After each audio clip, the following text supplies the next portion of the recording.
Nebraska, they had a couple guys that weren't feeling well. And I mean, I think Nebraska played about as well as they could have, especially in that second half. And Maryland just kept coming. They kept taking those punches and making big plays towards the end. I just love how they play. They apply that pressure, as we would say. They offensively, obviously, they're super gifted, and defensively, they get after you. Reese was chirping, the big fella, the freshman was chirping. So, hey, you got to be a little feisty on the road. You got to tech, but I think now for Maryland, the doubt of winning on the road has subsided. Now it's how can you handle prosperity, right? Last time we sang their praises, they kind of took a little slump, right? So you got a home game versus Iowa, USC. Then you got a big time game against Michigan State. I'm interested to see how they respond now that they've won, a fairly big game, quad winning game.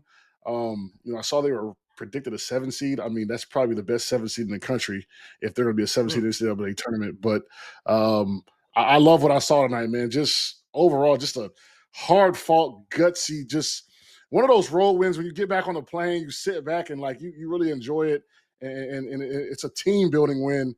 I think they're going to improve from here, and they're hitting their stride. They're absolutely hitting their stride, and I think the Rutgers game at home came at a good time. It was a weekend game, big crowd, kind of a get-right kind of environment after losing to Ohio State in the midweek, and they took care of business tonight on the road. Now, if you look at Maryland's road moving forward, they have Iowa and USC and Michigan State all coming up at home. So definitely some resume building opportunities in their home gym. And Matt, we know how good they are when they're at home. Yeah, Childers, I think too, look, this team is 11th in the country in total offense and 32 in total defense. That's a recipe for a lot of wins. And as a coach, you were always trying to say, okay, in terms of offensive efficiency and defensive efficiency, can we be in the top 30?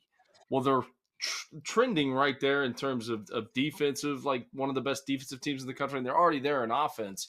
And last year, their offense was atrocious, and they've completely flipped the script on that. This team is for real. And when you get to this point in time in the season, it's all about, especially when you're playing on roads, on the road, find a way to win the game. That's all that matters. Yeah. Find a way to win the game. And that's what they did today.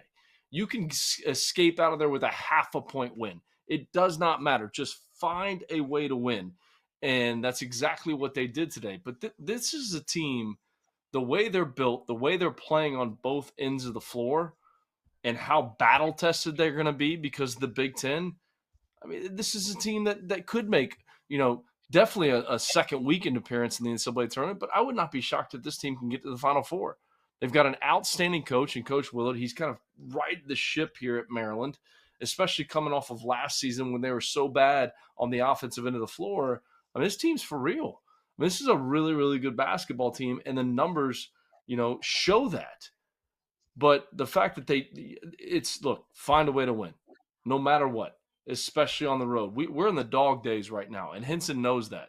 When you get to the middle of February, it's the dog days, and practice seems like a complete grind. Can you go on the practice floor? How long can you stay out there on the practice floor?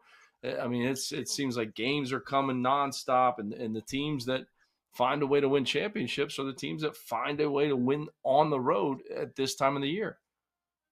All right, let's stay a little bit deeper into that because I find it interesting. And John, you can kind of give perspective as a player.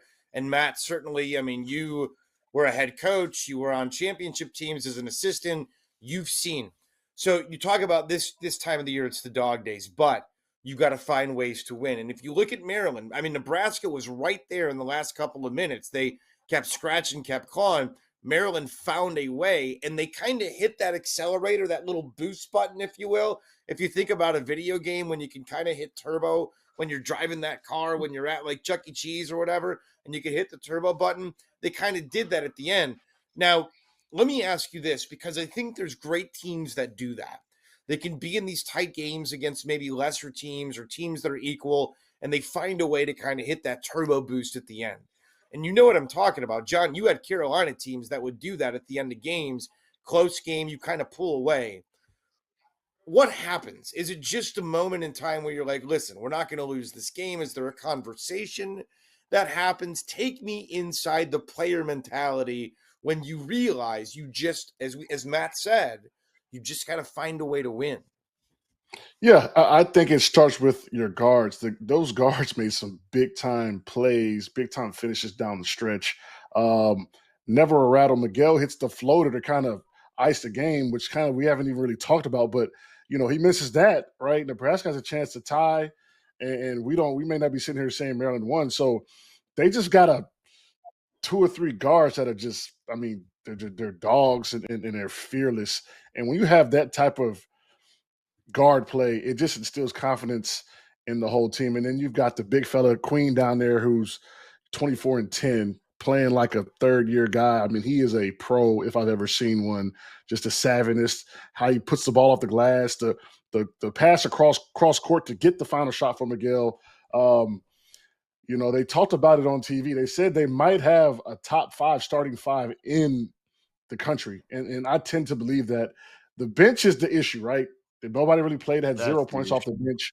But as far as down the stretch, a starting 5 that I would want to have when the game was on the line, I mean, Maryland is up there with the Auburns and the Dukes and those type of teams with that type of talent.